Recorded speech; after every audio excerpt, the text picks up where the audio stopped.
ನೋಡಿ ಫ್ರೆಂಡ್ಸ್, ಈ ರೀತಿ ತಿರುವಬೇಕು ದೋಸೆ ಹಾಕಿದ ಮೇಲೆ.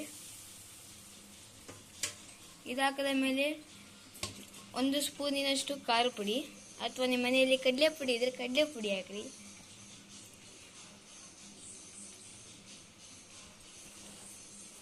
ಈ ರೀತಿ ಖಾರ ಪುಡಿ ಹಾಕಿದ್ಮೇಲೆ ಎಣ್ಣೆ ಹಾಕಬೇಕು. 2 table spoon of oil.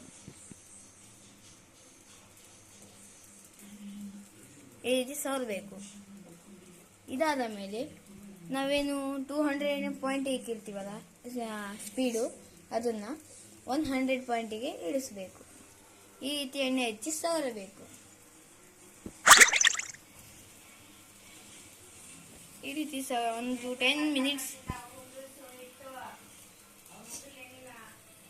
Minutes ಸವರದ ಮೇಲೆ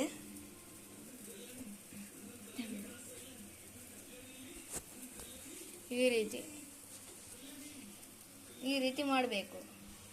ಈ ರೀತಿ ಮಾಡಿದ ತಕ್ಷಣ ಇನ್ನು ತಿರುಗಬೇಕು.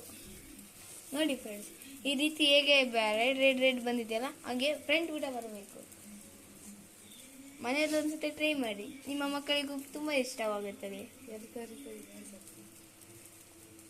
ನಿಮಗೆ ಇದು ಇಷ್ಟ ಆಗಿದ್ರೆ ಲೈಕ್ ಮಾಡಿ, ಕಾಮೆಂಟ್ಸ್ ಮಾಡಿ, ಸಬ್ಸ್ಕ್ರೈಬ್ ಮಾಡಿ.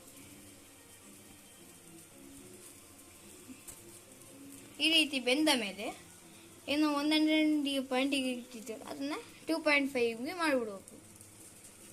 ಇದಾದ ಮೇಲೆ ತೆಗೆದು ಬಿಡ್ಬೇಕು ಅಷ್ಟೇ. Bye friends.